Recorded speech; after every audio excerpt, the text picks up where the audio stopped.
안녕하세요. 책 읽어주는 목사의 책 리더 조은하 목사입니다.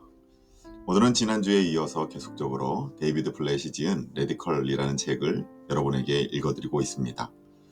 오늘은 5번째 챕터 세상 속에 뛰어들어 제자 삼는 공동체 부분과 6번째 챕터 가난한 자들이 필요로 하는 만큼 나누어 주라 라는 부분을 짧게 여러분에게 읽어드리겠습니다. 저자는 오늘 이야기에서 교회가 가져가야 될 2가지 모습을 이야기하고 있습니다. 첫 번째는 예수님께서 3년의 공생애를 통해 하신 일이 소수의 제자들을 훈련시켜 그들에게 자신의 사역을 맡기셨다라는 겁니다. 예수님께서 포커스를 잡았던 것이 무엇보다도 제자 삼는 사역이었다라는 것이죠. 하나님의 아들마저 소그룹에 평생을 투자할 필요가 있었다라고 보신다면 한낱 인간들이 수많은 제자들을 단번에 길러내겠다고 생각하는 것은 정말 무모하고 어리석은 일임이 우리는 깨달아야 한다라는 겁니다. 저자는 오늘 우리가 성공신화에 집착하는 한 제자를 낳는 그리스도인이 아니라 세상의 소나기에 잡혀 평안하고 안정된 신앙생활하는 박제된 그리스도인으로서 전락할 수밖에 없음을 우리에게 심각하게 경고하고 있습니다. 두 번째, 오늘 우리 교회들이 깨달아야 될 것이 있는데 그것은 바로 우리 모두에게 영적인 사각지대가 있다는 겁니다. 그리고 그것이 바로 우리의 물질관과 연결되어 있음을 이야기하는데 우리는 오늘도 부유한 나라에 사는 그리스도인으로서 물질주의 사각지대에 놓여 있다는 겁니다.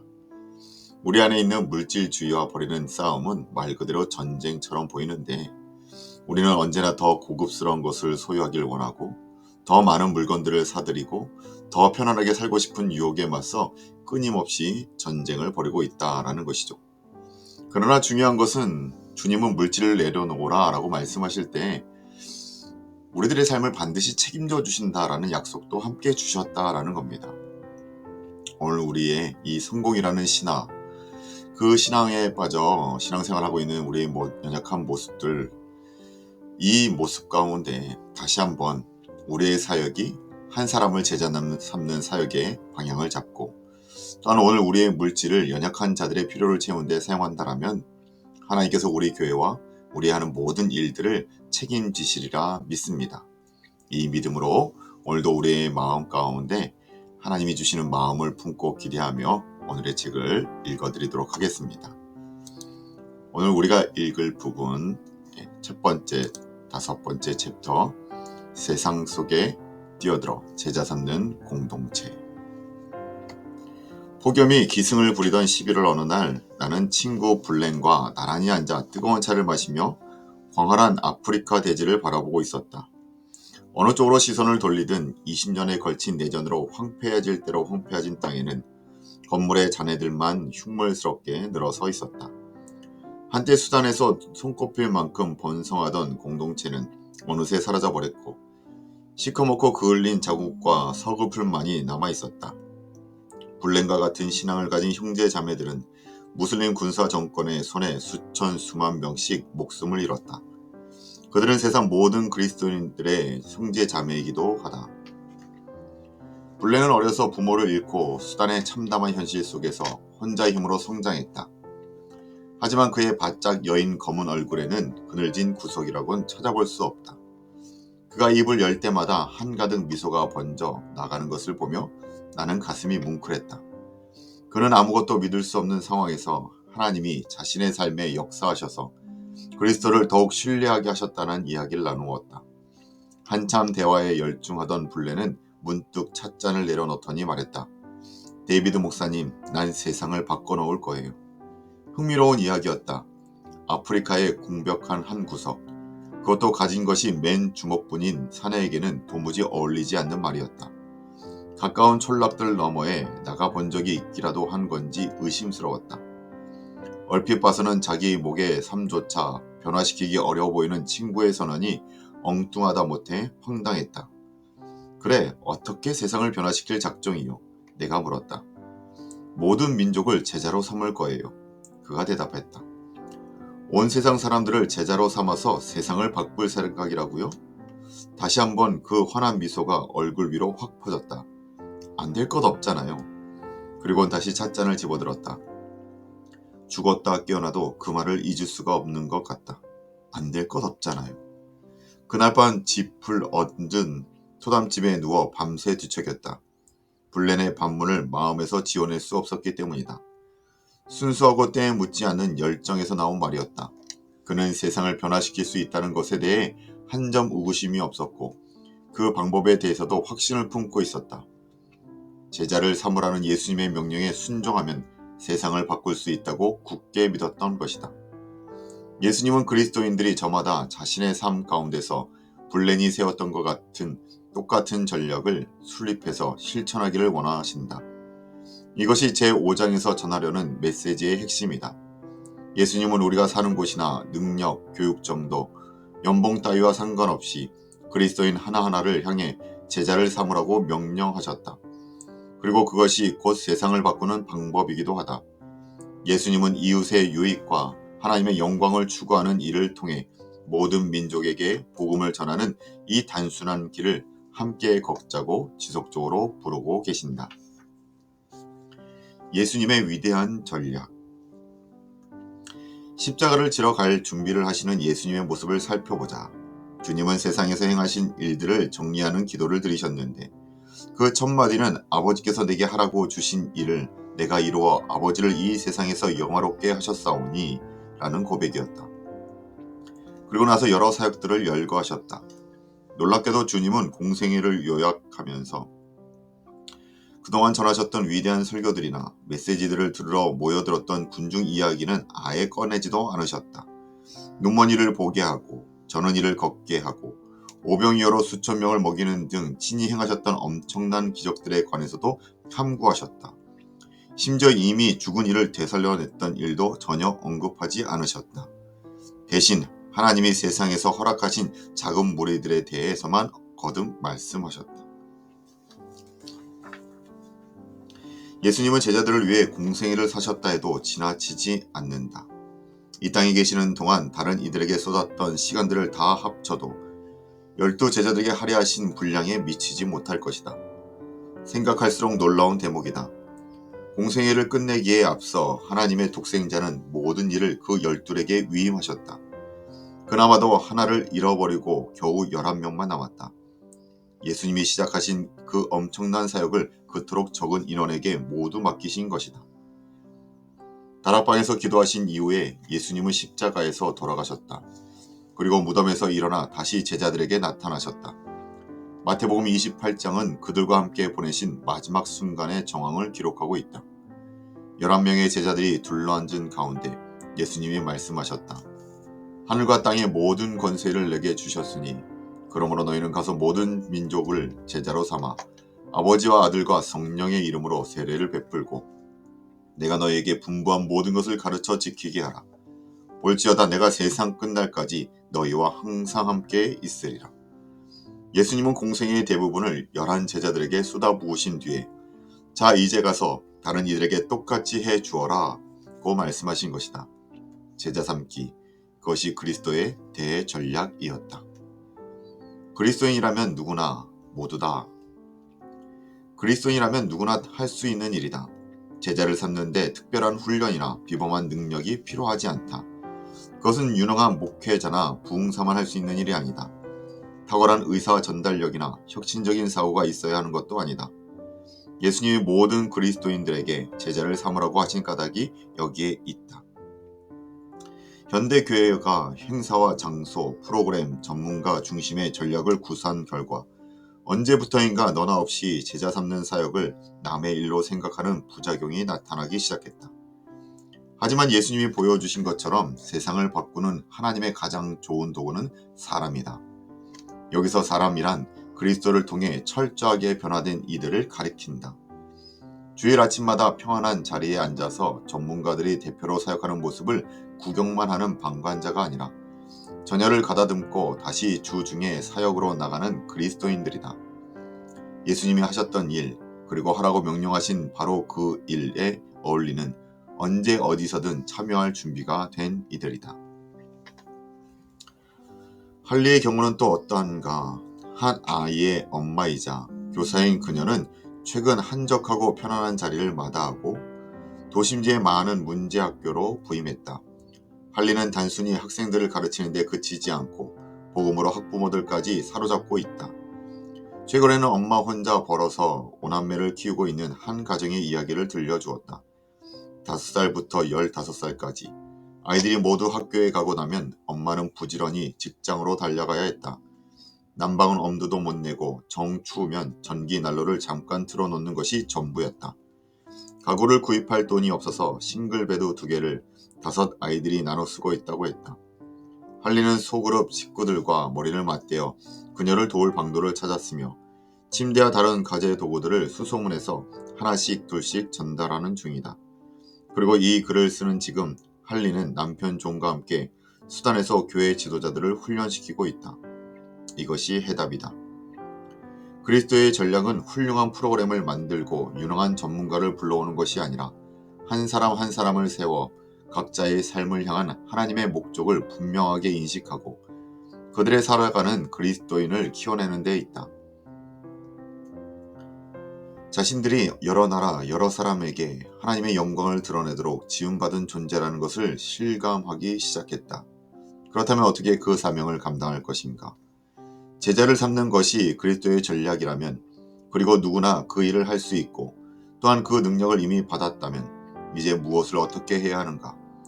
이 문제를 곰곰이 생각하다 보면 제자 삼는 일에 대한 우리들의 이해가 얼마나 부족했는지 절로 한숨이 나올 지경이다. 이것은 예수님이 세상을 떠나시기 직전 그분을 따르는 이들에게 주신 마지막 명령이다. 하늘로 올라가시기에 앞서 그리스도가 교회에 주신 으뜸가는 사명이다. 하지만 요즘 그리스도인들을 붙잡고 제자 삼는 것이 무엇을 의미하는지 물어보면 10중8구 뒤죽박죽 터무니없는 이야기를 늘어놓거나 대충 얼버무리거나 멍한 눈으로 쳐다보기만 한다. 한때는 나 역시 그랬다. 그러나 성경을 읽을수록 예수님이 제자들에게 행하신 일들이 점점 더 경이롭게 다가왔다. 거창한 꿈과 복잡한 전략 사이를 헤매는 나와는 달리 주님은 우직하게, 의도적으로, 또한 조직적으로 끈질기게 단 12명만을 붙들고 늘어지셨다. 이것을 보면서 나는 커다란 충격을 받았다. 제자가 대량 생산되는 것이 아니라는 사실을 끊임없이 일깨우고 계시기 때문이다. 예수님의 제자는 하루아침에 만들어지지 않는다. 제자를 삼는 일은 쉬운 일이 아니다. 어찌 보면 힘들고 골치 아프다. 느리고 지루하며 경우에 따라서는 고통스럽기까지 하다. 관계를 기본으로 하는 과정이기 때문이다. 예수님은 힘들이지 않고 그대로 따라가기만 하면 저절로 그분의 영광을 드러낼 수 있는 공식을 주지 않았다. 인간을 맡기시며 말씀하셨다. 이들을 위해 살아라. 사랑하고 섬기고 인도해라. 나를 따르도록 이끌어라. 그렇게 하면 땅끝까지 복음을 전하게 될 것이다. 제자들에게 남기신 예수님의 교벌사를 다시 살펴볼 필요가 있다. 주님은 가서 모든 민족으로 제자를 삼으라 하셨다. 다음에는 아버지와 아들과 성령의 이름으로 세례를 주라고 하셨다. 그리고 예수님이 주신 명령을 모두 가르쳐 지키게 하라고 하셨다. 이 말씀들을 모두 합치면 하나님의 은혜를 만끽하고 그분의 거룩한 영광을 온 세상에 널리 펼치는 이들을 배가시킨다는 것이 무엇을 의미하는지 더욱 또렷해진다. 제자 삼는 그리스도인, 박제된 그리스도인. 복음을 전하고 세례를 주고 그리스도의 말씀을 다 가르치신 후 다시 다른 이들의 삶에도 똑같은 역사가 일어나게 만드는 일이야말로 하나님이 세상을 변화시키기 위해 세워두신 전략의 핵심이다. 인간의 사고방식으로는 도무지 이해할 수 없는 그림이다. 무엇이든 크면 클수록 좋고 더욱 빛날수록 효과적이라고 믿는 문화 속에서 예수님은 한결같이 겸손하게 그리고 묵묵히 사람들에게 초점을 맞추는 삶을 살라고 말씀하신다. 커다란 무리나 엄청난 군중을 대상으로 생명을 나누는 것은 사실상 불가능하다. 주님도 그렇게 하지 않으셨다. 달랑 12명에게 3년을 투자하셨다. 하나님의 아들마저도 소그룹에 평생을 투자할 필요가 있다고 보셨다면 한낱 인간들이 수많은 제자들을 단번에 길러내겠다고 생각하는 것은 무모하고 어리석은 일이다. 하나님은 복음을 들고 세상으로 나가는 사역을 거룩한 백성들 모두가 참여할 뿐만 아니라 삶의 전 영역에서 헌신적으로 그리스도의 생명을 증식시키는 느리고 의지적이고 단순한 과정으로 설계하셨다. 몇 주 전 쿠바에 갔었는데 그곳에서 인상적인 장면을 보았다. 쿠바에는 규모가 큰 교회 건물이나 화려한 홍보 전단 따위는 눈을 씻고 봐도 찾을 수 없다. 그리스도인을 만나서 안내를 받기 전에는 교회가 어디에 있는지조차 알아보기 힘들 정도다. 우리 일행은 조그맣고 누추한 예배당을 찾아갔는데 얼핏 보기에는 초라해 보이는 곳이었다. 그런데 그 공동체는 무려 60개의 교회를 개척했다고 들었다. 다음 날은 그 가운데 한 군데를 방문했는데 그 교회 역시 25개의 개척교회를 세웠다고 했다. 쿠바의 그리스도인들은 예수님의 말씀을 있는 그대로 받아들여서 신앙 공동체를 재상산해내고 있었다. 규모에 집착하지도 허풍을 떨지도 않았다. 그저 가서 세례를 주고 가르치면서 쿠바라는 섬나라 전체에 교회를 세워갈 따름이었다. 하지만 겉보기에 그럴듯한 행사와 프로그램에 기대어 예수님의 전략을 거부하는 교회가 얼마나 많은가. 우리가 성공신화에 집착하는 한 제자를 낳는 그리스도인이 아니라 세상의 소나기에 잡혀 박제된 그리스도인으로 전락할 수밖에 없다. 박제된 그리스도인이란 영적인 안전금고, 즉 예배당 건물과 선하게 살라는 윤리적 가르침 속에 완전히 고립된 이들을 가리킨다. 이들은 온 교인이 들어갈 만큼 거대한 건물을 짓는 것을 성공이라고 생각하며 주변 세계와 담을 쌓고 등을 돌린 채 일주일에 2시간 정도 최대한 많은 인원을 동원하는 것을 목표로 삼는다. 교회가 어디에 있습니까? 라는 질문을 받으면 건물을 가리키거나 주소를 적어준다. 예배당 안에서 일어나는 일이 신앙생활의 전부라고 생각한다. 그들은 멋진 예배당 안에 앉아서 착하게 살라는 메시지를 듣는다. 그리고 선한 사람이 되려면 세상을 피해야 한다고 배운다. 그리스도인이란 거룩하게 된 사람을 말하기 때문에 세상에 뛰어들어서는 안 된다고 믿는다. 그럭저럭 괜찮은 시민으로서 괜찮은 일을 하며 괜찮은 집에서 괜찮은 식구들과 괜찮은 삶을 산다. 구원받기 전에 살았던 세상을 변화시키는 데는 거의 관심을 두지 않고 괜찮은 교인으로 지낸다. 교인의 숫자가 현상을 유지하거나 조금씩 늘어나는 데 만족해서 그리스도의 이름을 들어보지 못한 수십억 인구의 울부짖음을 듣지 못한다. 반면 제자를 삼는 그리스도인들은 전혀 다른 모습이다. 박제된 그리스도인들이 스스로 장벽을 치고 선하게 살려고 애쓰는 것과 대조적으로 제자 삼는 그리스도인들은 남들을 위해 기꺼이 목숨을 내놓을 각오를 하고 세상으로 뛰어든다. 이들은 세상에 대한 관심을 놓치지 않는다. 예배당이 얼마나 많은 인원을 수용하느냐가 아니라 교회 건물을 뛰쳐나가 세상으로 들어가서 얼마나 많은 사람을 제자로 만드느냐로 교회의 성공과 실패를 가늠한다. 일주일에 한두 번씩 정해진 장소에 모여 교사의 강의를 듣는 것으로 예수님의 제자가 될 수 있다고 꿈에도 생각하지 않는다.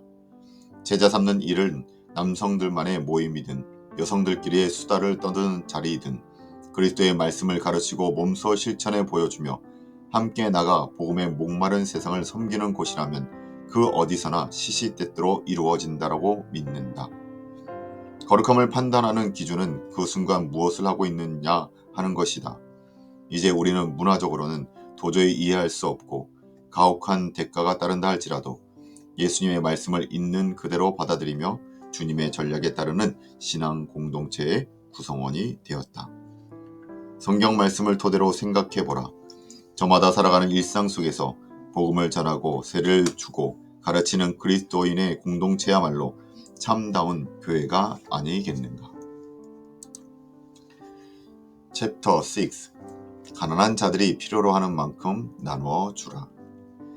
사람은 누구나 자신이 보지 못하는 사각지대, 다시 말해 한시 앞이 파악해서 바로잡아야 할 영역이 있다. 문제는 이 사각지대를 발견하기가 쉽지 않다는 것이다. 다행인 것은 다른 이들의 눈에는 잘 띈다는 것이다.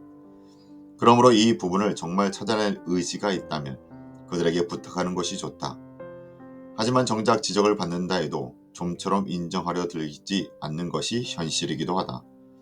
그러한 부분이 존재한다는 사실 자체를 받아들이고 싶지 않기도 하다. 그러나 수정할 기회를 영영 놓쳐버리는 경우도 흔하다. 당장은 현실의 잠깐의 고통을 회피하다가 나중에 가서야 땅을 치며 후회하는 시기다. 미국의 역사를 보면 그 무슨 핑계로도 감출 수 없는 사각지대가 최소한 한 군데는 있었다. 바로 노예의 제도다. 예수를 믿는다고 자부하던 그리스도인들은 어떻게 같은 인간을 노예로 부리는 악행을 그토록 태연하게 합리화할 수 있었는지 도통 납득이 안 된다. 그들은 주일마다 교회에 모여 예배를 드리고 일주일 내내 경건하게 성경을 읽는 선량한 교인들이었지만 실제로는 흑인 남자와 여자, 아이들을 재산으로 취급하는 만행을 저질렀다. 그리고는 그것을 포장하는 도구로 하나님의 말씀을 시종일관 남용 또는 악용하고 있었다. 심지어 크리스마스 때 닭다리 하나 더 얹어주는 것으로 너그러운 그리스도인을 자처했으니 더 말해서 무엇을 하겠는가. 이 사실을 생각할 때마다 나는 두렵다. 아무리 선한 마음을 가지고 예배에 참석하며 성경 공부까지 열심히 한다 해도 영적인 사각지대가 생기는 것을 막지 못하기 때문이다. 죄에 물든 인간의 본성은 좀처럼 사라지지 않고 보고 싶은 것만 보고 무시하고 싶은 것은 무시하게 만든다. 그리스도인일 뿐만 아니라 목회까지 한다는 나 역시 아무런 의식 없이 악을 저지르고 있는지도 모른다. 오늘날 전 세계에서 무려 10억 명이 넘는 이들이 근심한 빈곤 상태에서 생활을 하다가 죽어간다. 그들은 오늘도 하루에 1,000원 남짓한 돈으로 근근히 목숨을 이어가고 있다. $2 미만으로 하루를 버티는 이들까지 합하면 그 수가 20억 명에 육박한다. 세계 인구의 절반이 햄버거 하나 값도 못 미치는 돈으로 음식과 식수, 주거를 해결하느라 허덕이고 있는 것이다. 오늘 하루도 26,000명의 아이들이 굶주림과 얼마든지 예방 가능한 질병으로 숨을 거두고 있다. 우리가 살고 있는 지역 사회로 치자면 이 지역에 거주하는 18세 이하 어린이들이 이틀 안에 모조리 죽음을 맞게 된다는 뜻이기도 하다. 어느 날 갑자기 그런 생각이 들었다. 모든 민족으로 제자를 삼으라는 명령을 받고 주님이 보내신 곳에 갔는데 다들 가난으로 죽어가고 있었다면 어떻게 해야 할까? 결코 그 현실을 무시할 수 없을 것이다. 따라서 하나님의 영광을 땅끝까지 선포하길 원하는 그리스도인들은 복음을 전할 방법뿐만 아니라 그들의 실제적인 필요를 채워줄 방법까지 연구해야 한다. 복음을 전하거나 그리스도인의 몸을 세우는 일 등의 영적으로 시급한 과제를 이해하게 하려면 그들의 육신적인 필요에 대해서도 언급해야 한다. 그럼에도 불구하고 우리는 여태껏 그런 현실을 외면해 왔다. 스스로 생각해도 깜짝 놀랄 만한 일이다. 사실상 무시했다고 하는 편이 더 정확할 것이다. 상대는 한없이 가난할 뿐만 아니라 아무런 힘이 없어서 비명조차 지르지 못하는 상태다. 따라서 우리의 무지는 세월이 지나도 깨지지 않고 그대로 이어졌다. 문자 그대로 수백만 명에 이르는 목숨이 소리소문 없이 사라지고 있는데도 우리는 마치 그런 이들이 아예 지상에 없다는 듯 풍요로움을 만끽하며 지낸 것이다. 부자와 나사로. 하나님은 당신의 자녀들이 가난한 이들을 보살피는 문제를 얼마나 심각하게 생각하실까? 이에 대한 답을 찾기 위해 돈을 몹시 좋아하면서도 세상이 그러니 어쩔 수 없다고 합리화하기를 일삼는 종교 지도자들에게 들려주셨던 누가복음 16장의 말씀에 귀를 기울여보자.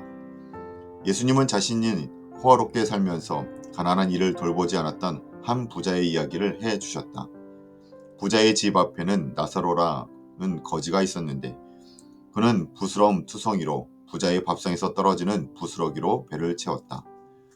마침내 둘 다 죽게 되어 부자는 지옥으로 가고 가난한 나사로는 아브라함의 품에 안기게 되었다. 부자는 아브라함을 보면서 자신을 이 지옥의 고통에서 건져달라고 호소했다. 그때 단호한 대답이 돌아왔다.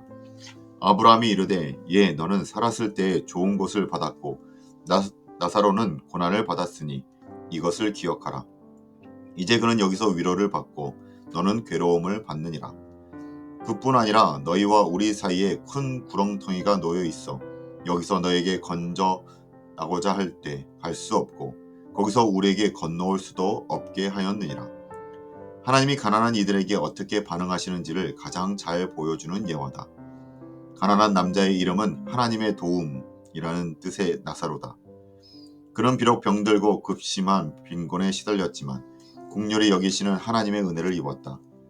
물론 가난하기만 하면 무조건 하나님 앞에서 의롭다 하심을 얻고 천국에 들어가는 것은 아니다. 그러나 성경을 잘 읽어보면 주님은 당신을 의지하는 가난한 백성들의 기도를 들으시며 친히 먹이시고 피로를 채우시며 건져주시고 공의를 베푸시며 일으켜 주시며 정의를 베푸신다는 것을 알 수 있다. 뿐만 아니라 우리는 이 예화를 통해 가난한 이들을 외면한 자들에게 하나님이 어떻게 반응하시는지도 엿볼 수 있다. 주님은 부자를 혹독하게 꾸짖으셨다. 물론 성경은 부유한 것만 가지고 그를 의롭지 못하다고 몰아붙이거나 정죄하지 않는다. 이야기 속의 부자는 돈이 많다는 이유만으로 지옥에 떨어진 것은 아니었다. 그가 음부의 고통에 처하게 된 이유는 사치스러운 생활에 빠져 문 밖에 나앉은 가난한 이웃을 돌아보지 않은 데서 알 수 있듯이 하나님을 높이는 마음이 걸핍되어 있었기 때문이다. 결국 부자는 세상을 천국 삼아 살다가 영원히 지옥에서 살게 된 것이다. 그렇다면 한번 물어보자. 예수님이 직접 들려주신 이 이야기를 들으면서 자신은 어느 쪽과 더 가깝다는 생각이 드는가? 나사로인가 아니면 부자인가? 자신은 어느 편에 가까운가는 대단히 중요한 문제다. 하나님은 내가 예화 속 부자와 훨씬 비슷하다는 사실을 분명히 깨닫게 하시면서 나의 사각지대를 보여주셨다. 개인적으로는 스스로가 부자라고 생각해 본 적이 한 번도 없다. 아마도 누구나 마찬가지일 것이다. 하지만 현실을 똑바로 보라.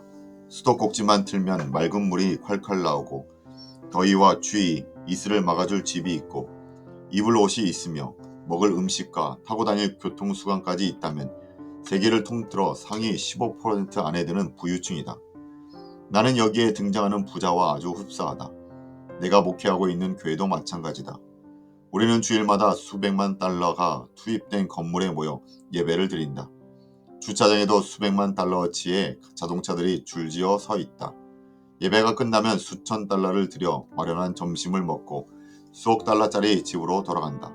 더할 나위 없이 화로운 삶이다. 한편 가난한 이들은 문 밖에 버려져 있다. 그리고 늘 줄여 있다.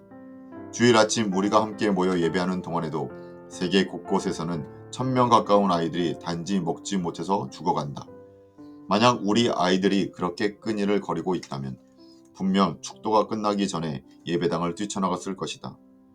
배가 고파서 울고 있는 자녀들을 외면한 채 노래하거나 즐거워하는 사람은 아무도 없을 것이다. 그러나 내 자식이 아니기 때문에 우리는 그들이 어찌 되든 상관하지 않는다. 그렇게 비참한 상황에 몰린 이들 중에는 제3세계 믿음의 형제 자매들도 적지 않다. 그들은 영양실조와 그로 인한 신체의 장애 및 발달 지체, 각종 질병에 시달리며 누군가의 도움을 간절히 바라고 있다. 그럼에도 불구하고 이른바 넉넉한 나라의 그리스도인들은 자신들의 삶을 즐기는 데 빠져서 기껏해야 남은 부스러기 정도나 던져주고 만다. 크리스마스 때 노예들에게 닭다리나 하나 더 얹어주는 꼴이다. 이것은 하나님의 자녀들이 할 짓이 아니다. 주일 아침에 모여 무슨 말을 하고 무슨 노래를 부르고 무엇을 공부하는지는 모르겠지만 가난한 이들을 모른 채 하는 부자들은 주님의 백성들이 아니다. 가진 것을 다 팔라고. 그렇다면 주님은 정말 우리가 전 재산을 포기하기를 원하시는 것일까? 그것은 너무 극단적이지 않는가? 자, 이제 마가복음 10장으로 돌아가서 예수님이 부자 청년과 나누는 대화를 들어보고 그 답을 찾아보자. 청년은 열성을 품고 주님을 찾아와서 간단하지만 지극히 중요한 질문을 던졌다. 내가 무엇을 하여야 영생을 얻으리이까?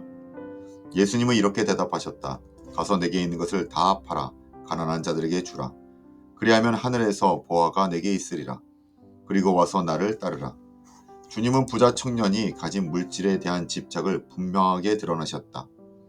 예수님을 쫓는 일에는 주님을 온전히 신뢰하고 가진 것을 다 포기하는 결단이 포함된다. 본질적으로 청년에게는 복음을 통해 철저하게 변화된 새로운 심령이 필요했다. 하나님이 삶을 책임지신다. 흔히들 이 말씀을 읽을 때 일어날 가능성들 때문에 불편해하지만 예수님과 부자 청년 사이의 대화를 잘 들여다보면 분명히 감사해야 할 일이 있다. 부유한 젊은이로서는 따르기 힘든 입장에 따라서는 가혹해 보이기까지 한 말씀인 것 같지만 그것이 예수님의 입에서 나온 이상 지나친 명령이 아니라는 점이다. 주님은 한치의 망설임도 없이 큰 재물을 모은 부자의 급소를 찌르고 계신다. 청년이 세상에서 누리고 있는 안정감을 직접 공격하신 것이다.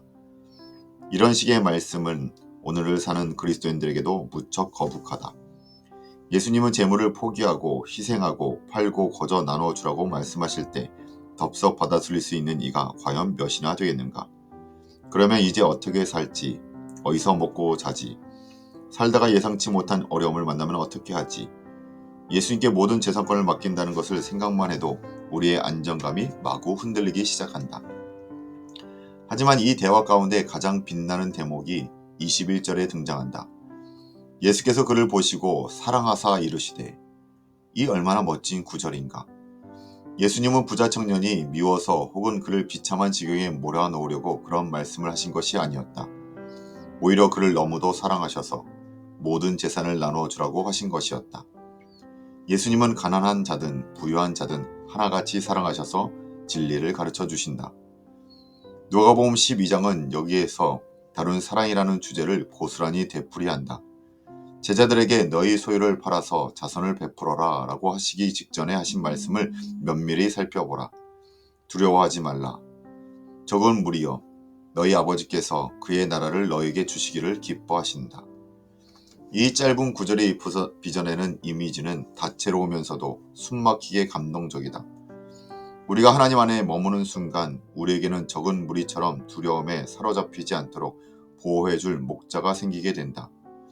자녀들을 기뻐하고 좋은 선물을 베풀고 싶어하는 아버지를 얻은 것이다. 아울러 자기 백성들을 위해 왕국을 든든히 지켜주시는 왕을 모시게 된 것이다. 풀어서 이야기하자면 예수님은 이렇게 말씀하고 계신다. 양떼를 아끼는 목자처럼, 자식을 기르는 아버지처럼, 온 나라를 다스리는 왕처럼 너희를 돌보는 하나님이 함께 하신다는 사실을 믿고 두려워하지 말거라. 내게 있는 재물을 팔아 가난한 이들에게 나누어 주고 장래일에 대해 염려하지 말거라. 내 하나님은 모든 것을 주관하시는 분이다. 이제 선택해야 한다. 가난과 궁핍에 처한 이들에 관한 통계 수치는 왠지 좀 냉랭하고 현실에서 동떨어진 느낌을 주기 쉽다.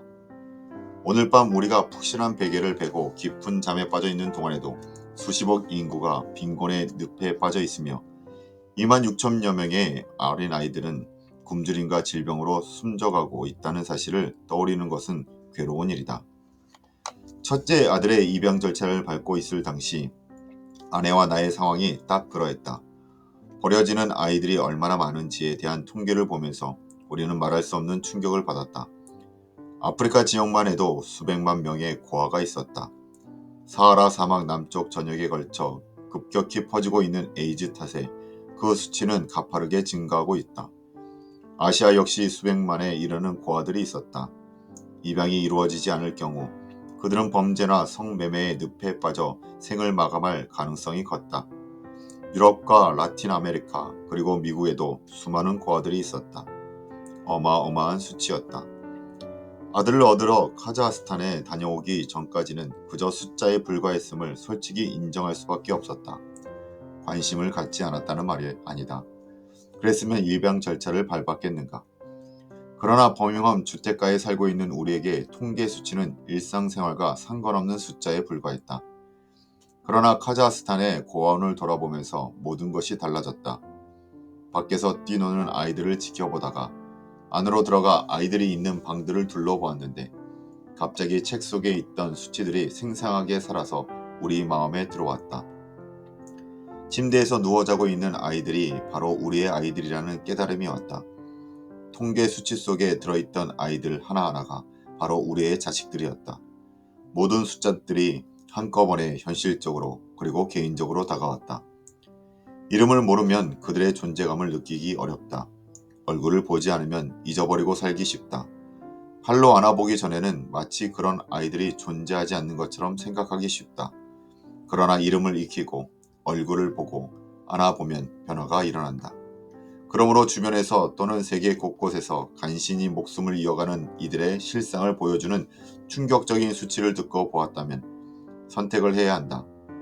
텔레비전 채널을 바꾸어 마치 지구 어디에도 그런 이들이 존재하지 않는 듯 안락하고 안전하고 평범하게 교회 문턱을 들락거리는 생활을 이어나갈 것인지 아니면 눈을 열어 주변 세계의 현실을 자세히 살피며 수치가 보여주는 실상을 직시할 것인지를 선택해야 한다.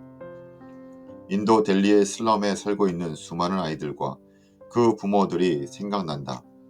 그곳에는 3아이, 4아이, 5아이를 둔 가정들이 가로 2.5m, 세로 3.5m에 불과한 쪽방에서 생활하고 있다. 땅바닥에 누워 자는 이들이 하도 많아서 동네 어귀까지 걸어 나오는 동안 혹시라도 얼굴을 밟을까봐 조심을 거듭해야 하는 곳이기도 하다. 식수는 제한적이고 음식은 희박하다. 그런 빈민가가 몇 킬로미터씩 늘어서 있다. 이것이 하루에 1달러, 2달러로 온 식구가 살아간다는 것이 무엇을 의미하는지 생각할 때마다 떠오르는 그림이다.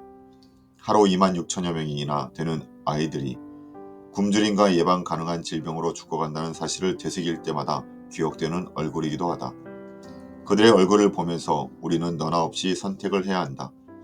굶주리는 이들 쪽에 설 수도 있고 과식을 되풀이하는 이들 편에 설 수도 있다. 가난한 나사로와 더불어 하늘나라로 갈 수도 있고 부자와 함께 지옥으로 내려갈 수도 있다. 가진 것을 나누어 주고 주님을 끌어안을 수도 있고 예수님을 외면한 채 재물을 쌓을 수도 있다. 세월이 지나면 오늘날 넉넉한 나라의 그리스도인들이 이 사각지대와 관련해서 내린 선택이 어떤 결과를 몰고 왔는지 여실히 알게 될 것이다. 오늘 우리가 읽은 부분은 우리에게 많은 도전을 주고 있습니다. 우리가 익숙하게 생각하고 있는 평안함과 안정감 대신 마치 무리한 도전을 요구하시는 것처럼 보이기도 합니다. 그러나 우리가 성경적인 교회를 세우고 성경적인 가정과 직장을 세우기 위해 반드시 한 번은 짚고 넘어가야 할 부분이라 생각합니다. 오늘 우리의 사역이 어떤 방향으로 가고 있는지, 오늘 우리의 물질이 어떻게 사용되고 있는지를 한번 고민해야 한다라는 것이죠. 종교개혁가 존 칼빈은 교회 재정 가운데 절반 정도는 가난하고 어려운 사람들을 위해 별도로 떼어놓아야 한다라고 이야기를 합니다. 하나님의 공평하심은 언제나 한쪽을 풍요롭게 하셔서 다른 이들의 필요를 채우게 하시기 때문입니다. 바라기는 이러한 하나님의 도전에 우리의 교회와 가정 가운데 바른 반응을 하나님께 드릴 수 있는 저와 여러분이 되시길 주님의 이름으로 축원합니다. 함께 기도하시겠습니다. 사랑의 하나님, 우리를 부욕해 하시고 우리를 평화롭게 하여 주셨는데 그 부요와 평화가 우리만의 것인 양 오늘도 살아가고 있지 않습니까? 우리 주변에 잃어버린 많은 이들을 향하여 주의 복음을 전하며 제자 삼는 그 귀한 사역 가운데 우리가 쓰임받게 하여 주시고 그 공평하신 하나님이 정말 이 세상 가운데 가난하고 어려운 사람들을 위하여 쓰임받게 하시기 위해 우리를 부욕해 하셨음을 기억할 수 있는 저희 모두 되게 하여 주시옵소서. 하나님의 교회로 부흥되는 것, 이 모든 부흥이 우리의 것으로만 여겨지지 않게 하여 주시고 많은 이들을 위하여 쓰임받을 수 있는 하나님의 교회와 우리 모두 되게 하여 주실 것을 소망하며 이 모든 말씀 거룩하신 예수님의 이름으로 기도하옵나이다. 아멘. 감사합니다.